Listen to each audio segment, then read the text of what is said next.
Bonjour à toutes et à tous et bienvenue dans cette nouvelle vidéo du programme d'histoire, géographie, géopolitique, sciences politiques de Terminale. Nous allons commencer l'étude du sixième thème, l'enjeu de la connaissance. Et pour commencer, en guise d'introduction, rien de mieux que de s'interroger sur la manière de partager la connaissance. Alors vous êtes prêts? Prêts à partager la connaissance? Eh ben allez, on y va. Comme le dit Peter Drucker, qui n'est ni le cousin ni le fils de Michel Drucker, le présentateur télé préféré de votre grand-mère, la connaissance est l'unique ressource qui ait du sens aujourd'hui. Elle devient un moyen d'acquérir des résultats sociaux et économiques. Comment la définir? La connaissance, c'est le processus par lequel un être humain transforme une information en savoir. L'accès à la connaissance est devenu un enjeu majeur pour nos sociétés modernes et c'est pas à vous que je vais l'apprendre. Facteur d'élévation sociale, d'épanouissement, de progrès économique, la connaissance est passée d'une circulation dans un cercle restreint à un partage massif impliquant des acteurs nombreux et inégaux. La problématique de ce chapitre introductif sera quels sont les modes d'accès et de partage de la connaissance. Peter Drucker, né en 1909 et mort en 2005, est un économiste, philosophe et journaliste autrichien qui quitte son pays pour le Royaume-Uni, puis les États-Unis où il s'installe à partir de 1937. Il a travaillé notamment dans le management et le monde de l'entreprise. Dans son ouvrage The Age of Discontinuity, Drucker met en évidence les enjeux liés à la connaissance. Pour lui, l'information devient une connaissance lorsqu'elle est appliquée par l'homme. Drucker définit le concept de société de la connaissance, dans laquelle le savoir est un facteur déterminant de l'économie. L'éducation et l'accès au savoir est facilité car les connaissances sont centrales dans la construction de la société. Vous me suivez? Bon. La connaissance est une ressource, un bien qui va bouleverser l'économie. L'expression société de la connaissance, mise en place par Drucker, se superpose à d'autres concepts, comme la société de l'information, ou encore la société de la communication, qui se développe au XXe siècle. Par les nouvelles techniques d'information et de communication, l'accès au savoir s'est démocratisé par de nouveaux médias, la télé, puis aujourd'hui Internet. Et c'est la société de l'information qui vise à donner à chaque individu de cette société un accès aux informations. Mais la société de l'information ou celle de la communication sont des concepts qui se basent sur une diffusion massive des informations, et moins sur leur analyse et le choix critique. En clair, la quantité vaut mieux que la qualité. Mais comment choisir l'information alors? C'est le rôle de la société de la connaissance, qui s'appuie, on l'a vu, sur la transmission du savoir, sa compréhension. L'éducation est donc au cœur de la connaissance. Certains pays ou associations régionales s'inspirent largement du concept de Drucker. Ainsi, le G2I Global Innovation Index, qui mesure l'innovation, la recherche et le développement dans 130 pays, permet de mettre en évidence les pays qui développent un modèle de société de la connaissance. Et au premier rang desquels on va trouver la Suisse, la Suède, les États-Unis, les Pays-Bas et le Royaume-Uni. Au sein de l'Union européenne, le traité de Lisbonne se donnait pour objectif de faire, je cite, l'économie de la connaissance la plus compétitive et la plus dynamique au monde.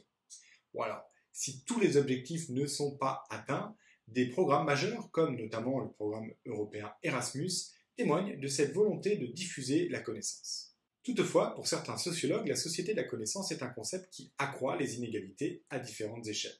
Première échelle, entre les individus, excluant les personnes éloignées de la connaissance. Deuxième niveau, entre les États, accentuant l'avance économique des pays du Nord.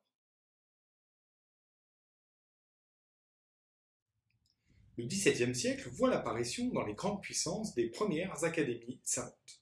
L'objectif pour les États européens est de montrer leur puissance en finançant les travaux des grands scientifiques. En France, Colbert crée en 1666 une Académie royale des sciences qui est chargée d'aider les savants reconnus par la couronne.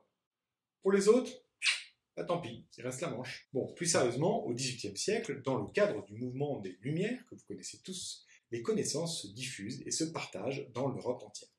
Les scientifiques, comme d'Alembert en mathématiques, ou encore Benjamin Franklin pour la physique, Lavoisier pour la chimie, publient des travaux et donnent naissance à ce qu'on a appelé la communauté savante ou scientifique. Ils élaborent une méthode, la méthode scientifique, et préparent des protocoles. C'est ce qu'on a appelé la République des sciences. Face aux progrès scientifiques majeurs, les scientifiques sont dans l'obligation de se spécialiser dans un champ disciplinaire de plus en plus restreint. À partir du XIXe siècle, les principes généraux de ce qu'on va appeler la communauté scientifique se mettent en place. Ils s'affirment et se formalisent au XXe siècle au travers de réunions et de publications. Alors si les contours de la communauté scientifique restent assez flous, elle s'appuie sur des principes généraux qu'on peut citer. Le premier, c'est d'abord des méthodes scientifiques acceptées par l'ensemble de la communauté. Deuxième principe, des travaux évalués par les autres scientifiques qui vont émettre un jugement critique sur les avancées et les travaux des collègues, et ces jugements critiques ne doivent pas être uniquement motivés par la jalousie, évidemment. Troisième principe, la publication des travaux dans les revues scientifiques. Quatrième et dernier principe, les rencontres scientifiques ou les colloques, qui permettent les rencontres et les conférences. La communauté scientifique regroupe des individus, mais aussi des institutions, comme les académies, les universités, ou encore les laboratoires à l'échelle nationale ou mondiale. Face au coût à l'immensité de certaines recherches scientifiques, comme l'astrophysique ou le climat, de véritables communautés organisées travaillent en collaboration. C'est ainsi que le GIEC, groupement d'experts intergouvernemental sur l'évolution du climat, que vous connaissez tous sur le bout des ongles après un thème complet passé sur l'environnement, et oui je sais, est chargé depuis 1988 de faire le point sur les connaissances scientifiques liées au dérèglement climatique.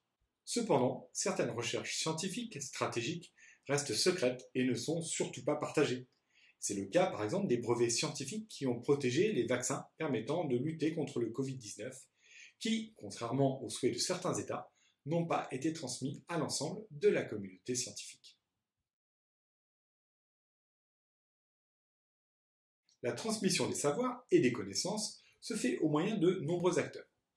Première échelle, les acteurs étatiques, évidemment, on pense au système éducatif qui va de l'école à l'université et qui est au cœur de la société des connaissances. Pour chaque État, l'enjeu principal est de transmettre les connaissances à un plus grand nombre possible de citoyens dans un but politique, transmettre la démocratie, et économique, favoriser l'innovation, la recherche et le développement. Deuxième, les acteurs non étatiques traditionnels, les entreprises qui participent à la transmission des connaissances et des savoir-faire, mais aussi les médias, comme la radio, la presse, la télévision, qui sont des acteurs importants du partage des connaissances. Le succès croissant des émissions scientifiques témoigne de l'intérêt porté au savoir. Avec la révolution d'Internet, de nouveaux acteurs et de nouvelles pratiques de diffusion de la connaissance se sont développés. La diffusion numérique des connaissances à l'échelle mondiale est symbolisée par l'encyclopédie en ligne Wikipédia. Développée à partir de 2001, cette encyclopédie ouverte permet de créer des articles sur tous les sujets ou presque. Elle propose aujourd'hui plus de 30 millions d'articles, oui 30 millions, dans 280 langues, mais doit faire face à des critiques sur la validité scientifique du contenu. Elle témoigne aussi de l'inégalité mondiale des savoirs. En effet, 75% des contributions sont en anglais et viennent de 5 pays, États-Unis, Royaume-Uni, Inde, Canada et Australie. A l'inverse, les populations des régions les plus pauvres, les moins éduquées et les moins connectées contribuent très peu à l'encyclopédie. Les réseaux sociaux sont devenus un moyen croissant de diffusion des connaissances et des savoirs. Ils offrent la possibilité de toucher des communautés très larges. Mais en ne hiérarchisant pas les propos, selon les qualifications scientifiques, ils permettent la diffusion d'infox et remettent en cause des savoirs fondamentaux, le Covid ou encore la Terre plate. Alors pour conclure, que pouvons-nous retenir ? En développant et en popularisant le concept de société de la connaissance, Drucker a mis en évidence les enjeux majeurs de la transmission des savoirs, permettant une diffusion du modèle démocratique et un développement économique. Longtemps cantonné à une communauté scientifique qui s'est développée depuis le XVIIIe siècle, le savoir et les connaissances se diffusent aujourd'hui massivement via Internet, fragilisant les méthodes scientifiques et les outils de validation des théories jusqu'à présent largement partagés.